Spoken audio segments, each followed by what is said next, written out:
Graça e paz, abençoados. Voltando aqui, compreendendo o Espírito Santo, parte 5. Então, como falávamos, Jesus falou que aquele que obedecesse a ele, que tinha os mandamentos, aqui na minha última fala, na parte 4, né? Então, ele disse que aquele que tem os mandamentos e os guarda, esse é o que amava. E eu também, e o meu Pai o amará, me manifestarei. Ó, aquele que tem, João capítulo 14, onde nós paramos na última fala aí, na parte 4. Aquele que tem os meus mandamentos e os guarda, verso 21. Esse é o que me ama, ó, demonstra amor a Deus. E aquele que me ama será amado de meu Pai, e eu o amarei, e eu o amarei, e me manifestarei a ele. Então, fala de Jesus, por meio do Espírito Santo, se manifestar não só aos discípulos, como a nós. Manifestar é o que? Manifestar o reino. Não direi que o reino de Deus está aqui ou está ali, mas ele estará dentro de vós. Então significa dizer que o Espírito dentro do homem traria os desejos do homem, seria favorável ao homem, manifestaria a justiça divina sobre as injustiças da vida do homem. Você está entendendo, amado? Agora, abençoados, como vemos, o Espírito se retirava do homem, né? Ele não permanecia direto. Agora, como sabemos, a alma e o Espírito são juntas, né? Alma e Espírito. Tanto que no período de Adão até o juízo, no juízo, a alma seria separada dos espíritos. Nesse período de Adão até o juízo, quando chegasse no juízo, o Espírito, que é parte divina, não poderia continuar a partir do juízo naquele estado. Ele não poderia ficar retido no túmulo o tempo todo. O que Deus iria fazer então? Iria então separar, como Jesus disse da parábola do joio e do trigo, né? Ele diz aqui, joio e trigo, capítulo 13, né? Parábola do joio e do trigo. Deixa eu ver. Como Jesus disse na parábola do joio e do trigo, não sei se é aqui, ele diz que na parábola que ele iria separar o joio do trigo. O que é joio no homem? O que era considerado joio no homem? É isso que temos que entender, amado. O que foi considerado joio no homem? Ou na criação? O que foi considerado joio? O que foi considerado palha? A alma. A alma. Tanto que lá em Deuteronômio está escrito que a alma que pecar, essa morrerá. Então o espírito estava na condição de morte porque estava retido ao desejo da alma.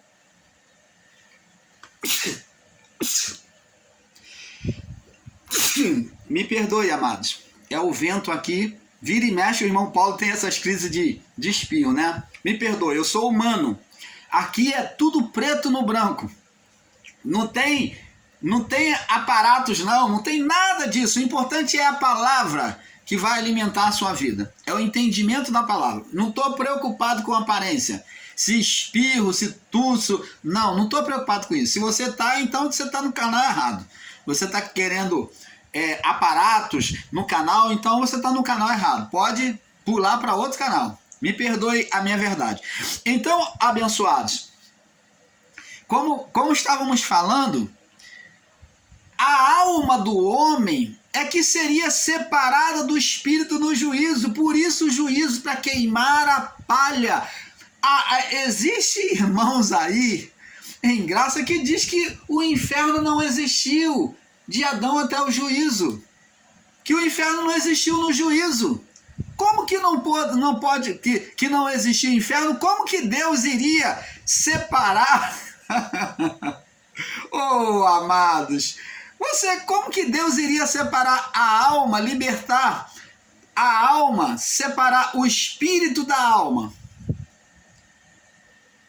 Ou você acha que Deus só veio separar a alma do corpo que já estava pó, já estava podre, já estava pó, e você acha que Deus no juízo só veio separar o corpo da alma?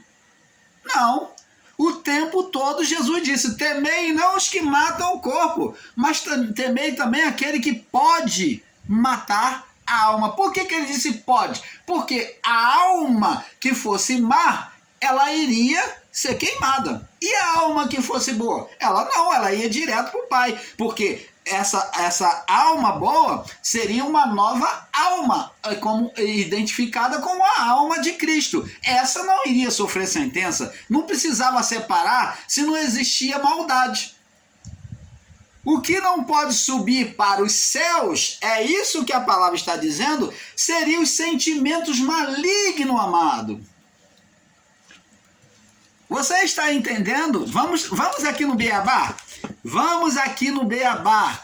Beabá do canal Luz da Graça. Vamos ensinar o Beabá para os irmãos aqui. Olha, para que você entenda de que não poderia subir a alma sendo espírito, ligada ao espírito, a condição dela impura não podia subir para os céus, ser recolhida por Deus.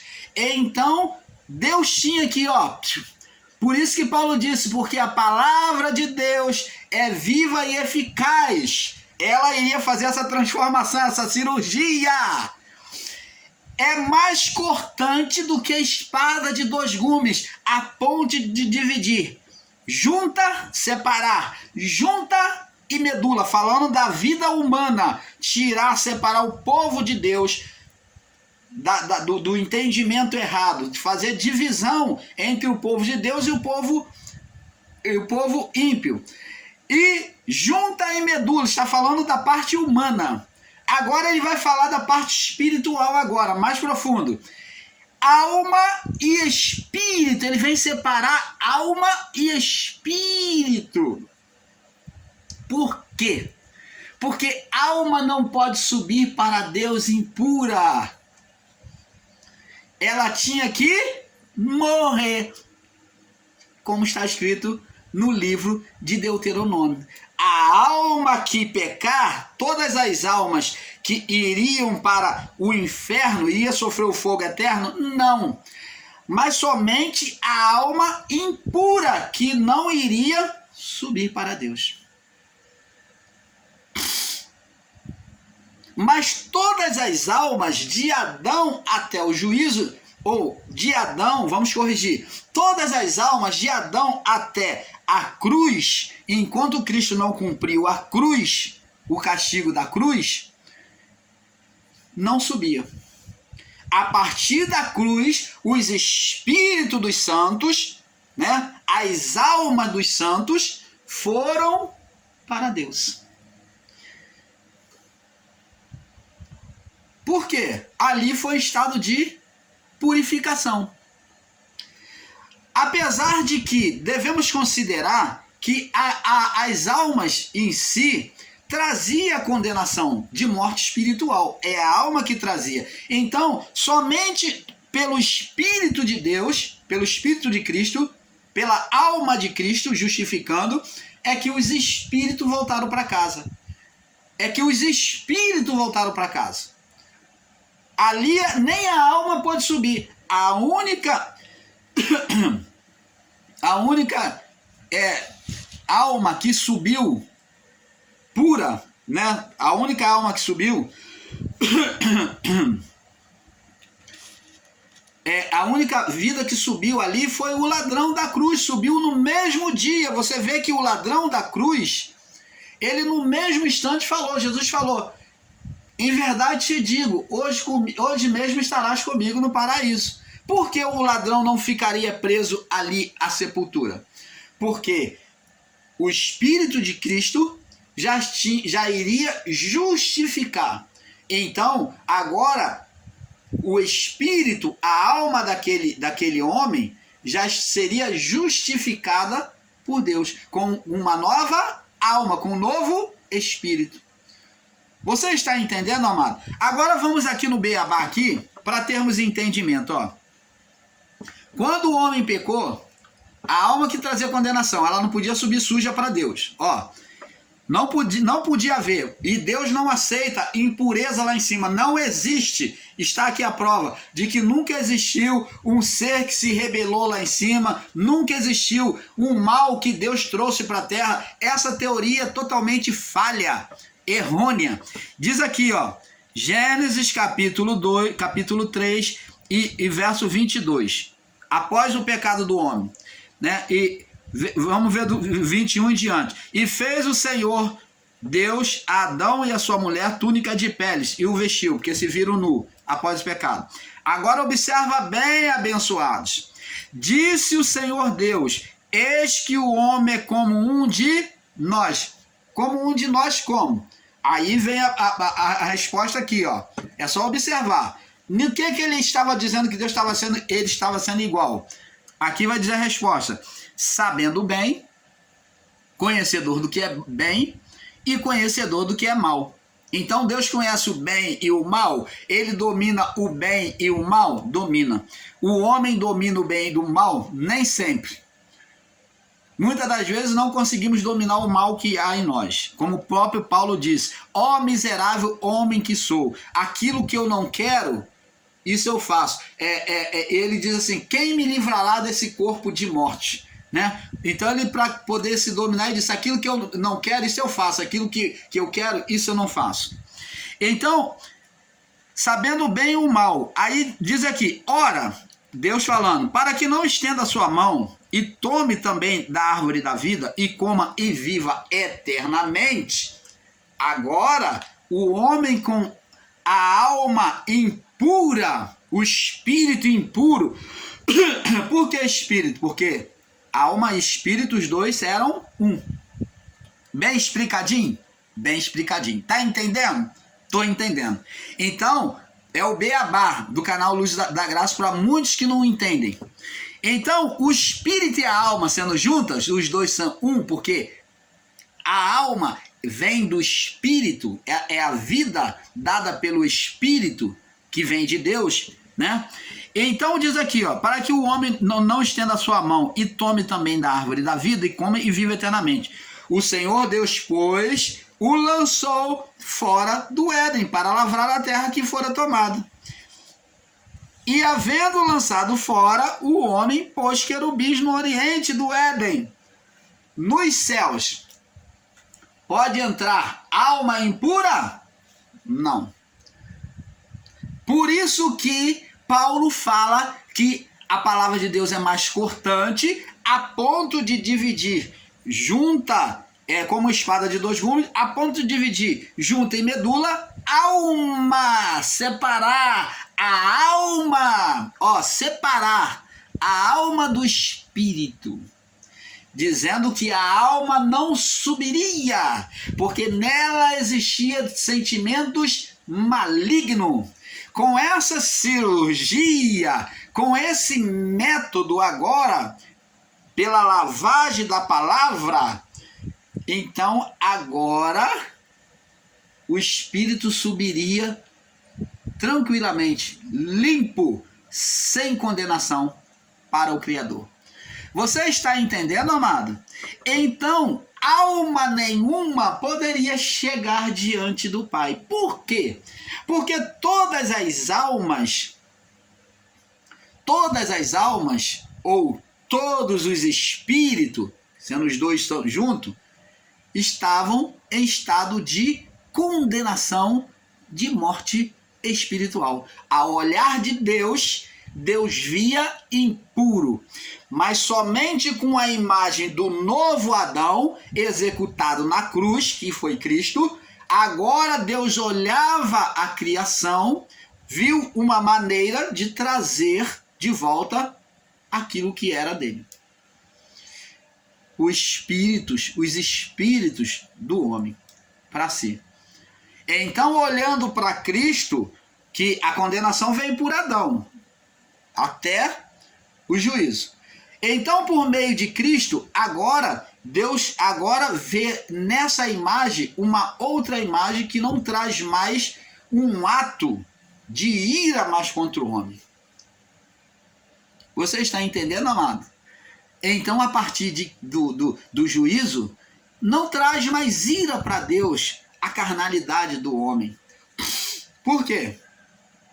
Por causa do sacerdócio de Cristo, que foi executado essa expiação, purificação, uma vez para sempre. Você está entendendo, amado? Então, abençoados, vamos prosseguindo aqui na parte 5. Então, como sabemos, a alma e o espírito são juntas, por isso que no juízo a palha e o joio, que é a alma, seria queimada para que o espírito pudesse subir ao Criador. É bom entender isso, porque o espírito, estamos falando do Espírito Santo, e a habitação dele era no espírito humano, e ele não podia habitar diretamente antes. Agora vamos em Mateus. Em Mateus, no capítulo 12, Mateus capítulo 12. Então sabemos, amado, que o espírito do homem é a morada e a identidade divina no homem. O espírito humano é a morada e a identidade divina no homem. Ele é a luz que é em nós. Por isso que o homem tem esse poder, essa criatividade. Por isso que o homem exerce tudo isso que faz. Isso tudo por quê? Pela vida do espírito. Se essa vida for tirada, o homem desfalece. Como diz a palavra, tira-lhe o espírito e o corpo morre.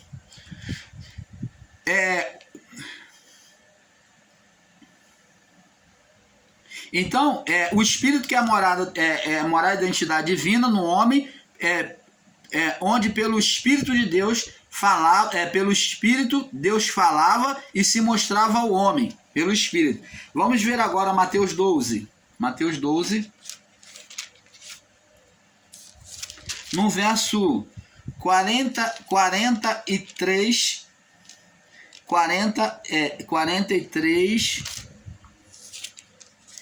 no verso 43 ao 45, diz assim, Jesus falando, ele falou assim, ó, quando o espírito imundo, agora ele estava falando do espírito não divino, o espírito imundo, espírito de demônio, um demônio, o espírito imundo, um espírito em estado de condenação, espírito imundo, que vem trazer condenação. Quando a pessoa era carnal, ela se apropriava e gerava sobre a vida dela espíritos imundos na vida da carnalidade. Então ela gerava espírito imundo. Por quê? Porque ela estava agindo com imundície diante da lei de Moisés. Por isso que é chamado de espírito imundo, porque não é puro, não é o espírito do bem, da luz, mas espírito das trevas. Então ela estava sendo feiticeira, ela estava sendo carnal, ela estava se prostituindo. Então tudo isso, todas essas malignidades da carne,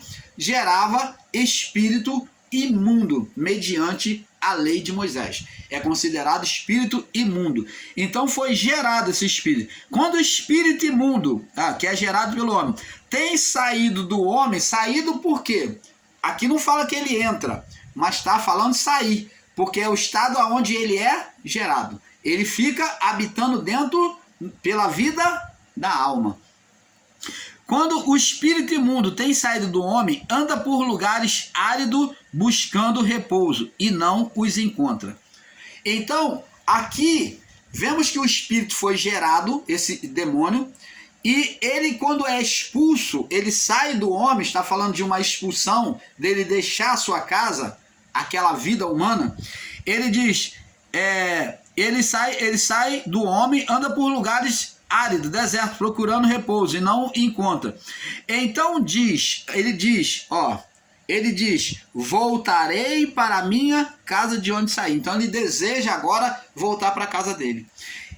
E voltando, achando-a desocupada, achando sem a presença de Deus, a alma humana prosseguindo nos desejos carnais, varrida da presença de Deus. Não existe presença de Deus, ela não busca. A casa está desocupada, varrida e adornada com o quê? Com pecado, com idolatria, com feitiçaria. Sentimentos malignos no coração. Ela está adornada, enfeitada. É como as mobílias, mobiliada com carnalidade. Então, ele diz assim, então vai...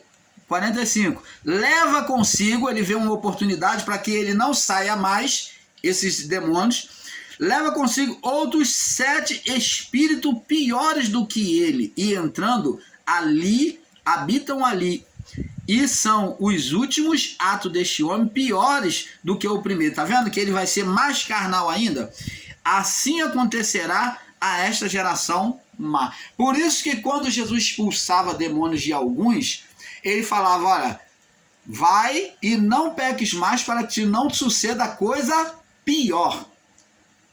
Para que não te suceda coisa pior. Por quê? Porque trazendo 7 estados de condenação. 7 espíritos aí são 7 estados de condenação. A condenação ser manifesta 7 vezes mais.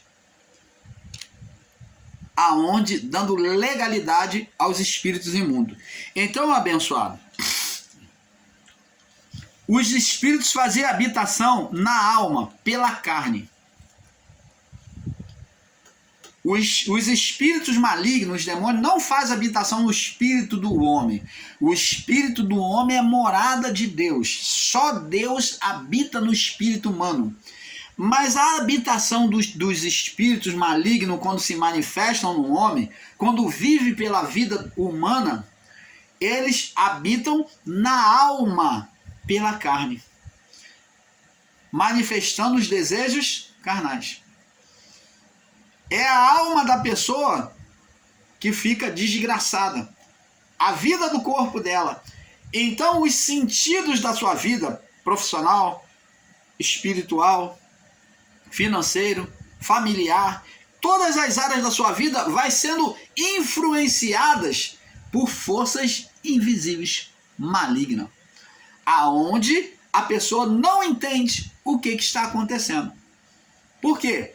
Porque dentro dela, pela vida do corpo, está entronizado espíritos malignos gerado por ela. Você está entendendo, amado? Amados, mas assim como os demônios geram malignidade, tormenta sobre a vida das pessoas, o Espírito Santo, ele gera frutos também. Vamos ver isso lá no livro de Gálatas.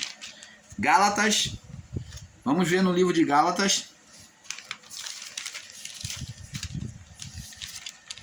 Livro de Gálatas, capítulo 5,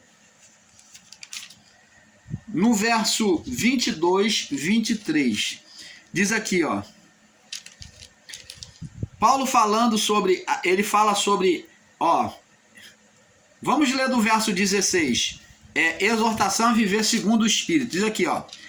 Digo, porém, andar em espírito e não cumprireis as concupiscências, as vontades da carne. O que Paulo está dizendo? Se esforça em obedecer a Deus, para que você não seja uma pessoa carnal, para você não viver, não ser escravo da carne. Porque a carne cobiça contra o espírito, a carne luta contra o espírito. Está dizendo que os desejos da carne luta contra o espírito, fazendo o quê? A alma, a pessoa praticar, a vida do corpo está escrava. Porque a carne luta contra o espírito e o espírito contra a carne. E estes se opõem um ao outro para que não façais as coisas que quereis. Ora, presta atenção. Paulo está dizendo aqui, porque a carne luta contra o espírito, está aqui um inimigo. E o espírito, vamos botar aqui o braço direito, o espírito. Vamos dizer, a carne luta contra o espírito. E o espírito contra a carne. Agora ele vem dizer aqui, parece que existe alguém no meio. Aqui, ó.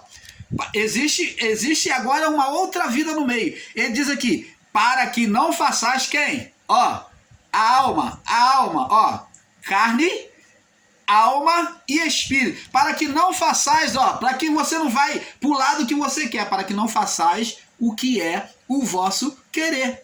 A alma ora obedece à carne, a alma ora obedece o espírito. Ela fica assim, ó, ela não sabe o que ela quer, para que não façais qual seja o vosso querer.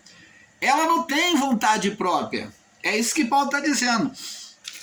Para que não façais as coisas que quereis, mas se sois guiado pelo Espírito, ó, se você deixar ser dominado pelo Espírito, ser direcionado pelo Espírito, não estás debaixo mais da condenação da lei.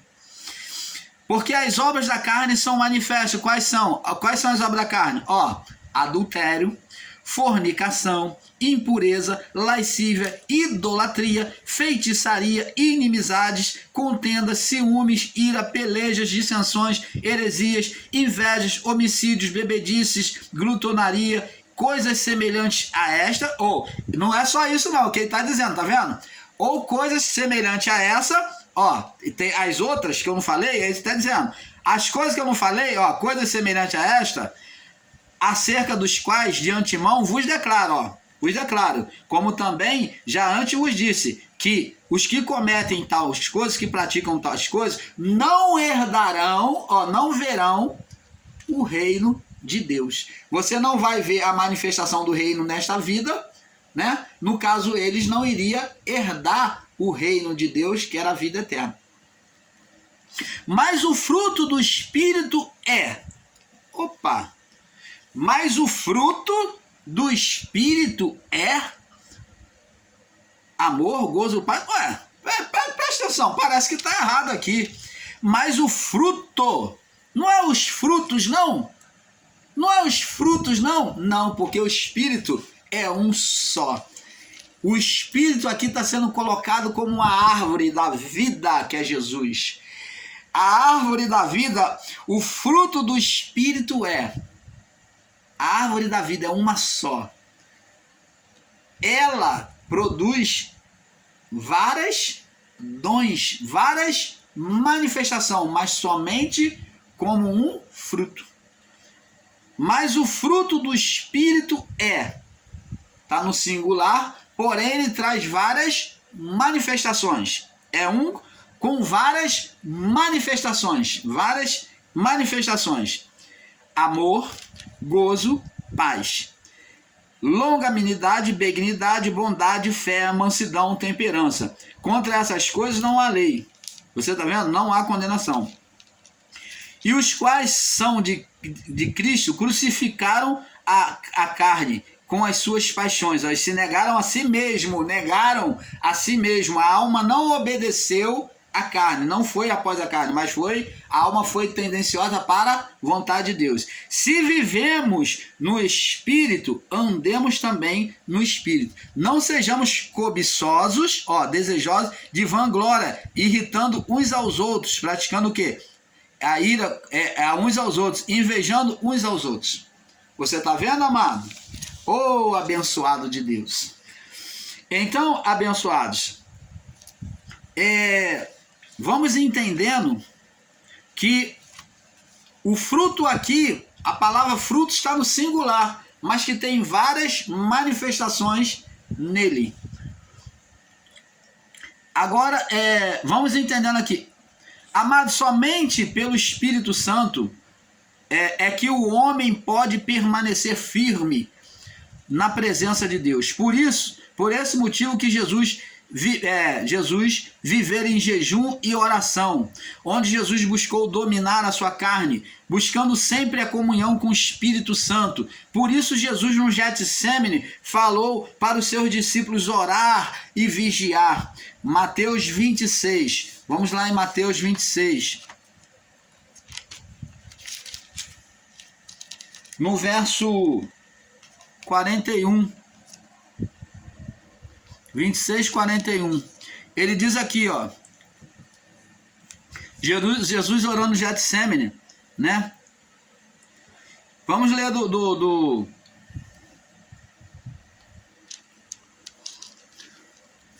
Vamos ler do verso 38. Então lhe disse: a minha alma está cheia de tristeza até a morte. ficai aqui e velai comigo, falou para os discípulos. E indo, olha, ele estava com medo, uma aflição tão grande, o medo estava ali, Jesus estava lutando contra o seu medo, a sua tristeza pelo que ele iria passar. A natureza da carne sendo manifesta. E indo um pouco mais, verso 39, indo um pouco mais para adiante, prostrou-se sobre seu rosto e orando dizendo, meu Pai, se é possível, passa de mim este cálice. Você está vendo aqui a carne lutando contra a vontade de Deus? Todavia, não seja como eu quero, mas como tu queres. Então, o medo, a agonia de Jesus estava tremenda. E voltando para os seus discípulos, achou adormecidos e disse a Pedro, então nem uma hora pudeste velar comigo? Vigiai e orai, para que não entreis em tentação. Na verdade, o espírito humano está pronto, mas a carne é fraca. O espírito está pronto para receber as coisas de Deus. O espírito sempre está pronto. Mas a carne é a que cede. Ela que puxa. A carne é fraca. E indo outra vez, orou dizendo, Pai, meu Pai, se este cálice não pode passar de mim, sem que eu beba, faça-se a tua vontade. E voltou, achou outra vez dormindo, porque os seus olhos estavam pesados. E, deixando-os de novo, foi orar a terceira vez, dizendo as mesmas palavras. Então, a palavra diz nos outros evangelhos, que Jesus aqui no Getsemane, ele orou em tanta agonia, em tanto sofrimento, que ele suou, transpirou sangue na sua oração, lutando contra a carne, se voltando, levando a carne cativa a se submeter, a fazer a vontade de Deus, lá de joelho, buscando a Deus, né? Levando a carne cativa consigo. Ele orou tanto, mas tanto, se voltando para o Espírito, né? Levando a carne cativa, que ele transpirou suor com sangue. Transpirou sangue no suor. Então, abençoado, vamos passar para o próximo vídeo, porque é um pouco aqui, um pouco ali. Vamos para a parte 6, que eu creio que já vamos terminar esse estudo. Paz.